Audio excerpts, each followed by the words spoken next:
These students are fired up and putting the heat on Education Minister Chris Pyne.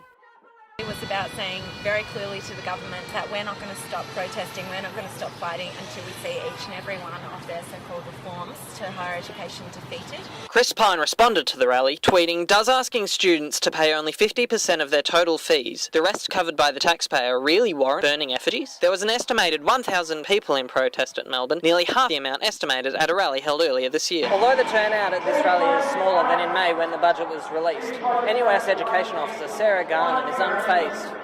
But the rally in May, which saw 5,000 people in Melbourne, thousands across Australia, came off the bat of the enormous intensity of opposition that people felt immediately when the budget came out.